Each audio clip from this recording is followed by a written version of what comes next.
For the second time in a row, vloggers and social media personalities invited at a House inquiry on disinformation and fake news skipped the hearing. At least 11 of the personalities cited in their letters the petition for certiorari on the hearing that has been filed before the Supreme Court. This prompted panel member Congressman Stephen Paduano to move to issue subpoenas against them. These are former Press Secretary Trixie Cruz Angeles and influencers Crisette Laureta Chu, Sasragando Sasot, Mark Anthony Lopez, Lorraine Marie Badoy, Jeffrey Almendra Celis, Dr. Richard Mata, Ethel Pineda Garcia, Elizabeth Joy Cruz, Aaron Peña, and Mary Jean Reyes. Also failing to heed the House panel's invitation were representatives from Meta and ByteDance, the parent companies of Facebook and TikTok. They too have been subpoenaed. There's a motion to issue subpoena to all those mentioned by the Honorable Paduano for not attending and answering the show cause order issued by the three committees. Duly seconded. Do I hear any objection from the members? Hearing none, the motion is carried. So likewise, in the same manner, then I would like to amend my motion, Mr. Chair. I'd like to move that the show cause order be issued to ByteDance Philippines, or the invitee here po, no, sa email to, and to Facebook Philippines, Mr. Chair. Second. Any objection to the motion? Hearing none, the motion is carried. Also, what you expected na hindi sisipot yung karamihan sa mga vloggers and influencers that you invited, and as such, no, na-issuehan na sila ng subpoena kanina. Yeah, because during our last hearing, they actually went to the Supreme Court. They filed a petition for certiorari. You know, essentially, their petition is to question the legality, the mandate, and the constitutionality of the TRICOM to continue holding this committee hearings and inquiry. No, they use the premise of yung constitutional guarantee of freedom of expression, no, and freedom of speech. So well, when I went to the committee today, I have this feeling that they won't attend.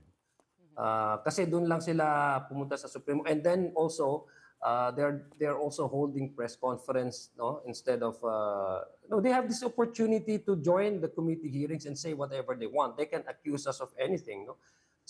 We are not running after them. In fact, what we are doing right now is to set a policy where cyber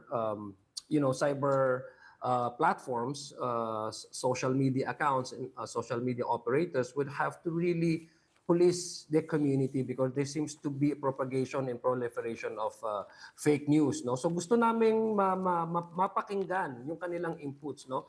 Ang difference kasi dito sa mga dito sa mga legit na mga journalists, they have their own internal self-governing policies, no, yung ethical standards na sinasabi, no, because there's the KBP.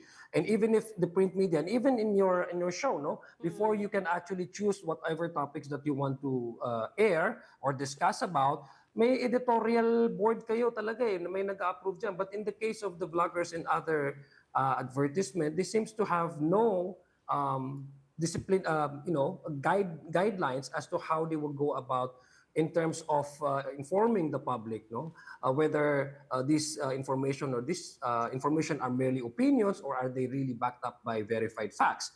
So gusto natin magkaroon ng ganitong klaseng polisiya, and it borders also to the national security concern, kasi based doon sa Philippines ba yun, yung fact-checking organization na nagsasabi sa atin that they have in couple of years ago, I think last year then, no, they have able to obtain data that there's the Chinese propaganda was actually being able to infiltrate local vloggers here to to support and pursue the narrative of the Chinese that the West Philippine Sea is is theirs. So it creates confusion, no, in our people. So that to me is the ultimate betrayal of being a Filipino to your country. Right. So ang daming issue dito, not only individually, kasi kami I can protect myself. I can actually say that this is fake news, but what about those fishermen? in Bajo de Masinloc na aggressively being pushed around by the Chinese Coast Guards, no? Ano yung protection na meron sila?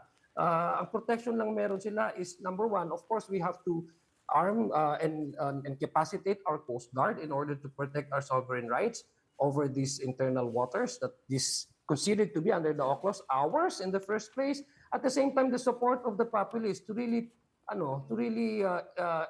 echo this administration's policy that we will never cease or we will never surrender an inch of our territory to any foreign power. So it also borders national security concern, and that's why it's very important for all those who are active in the cyber media platforms using this new technology, using this emergence of this new community in industry to participate so that we can also be able to come up with a sound, balanced piece of legislation that would protect free speech, protect individuals from any malign or fake news, attributed to them, and at the same time protect our national sovereignty as a whole, and that's the collective idea of why we're having this TRICOM hearings.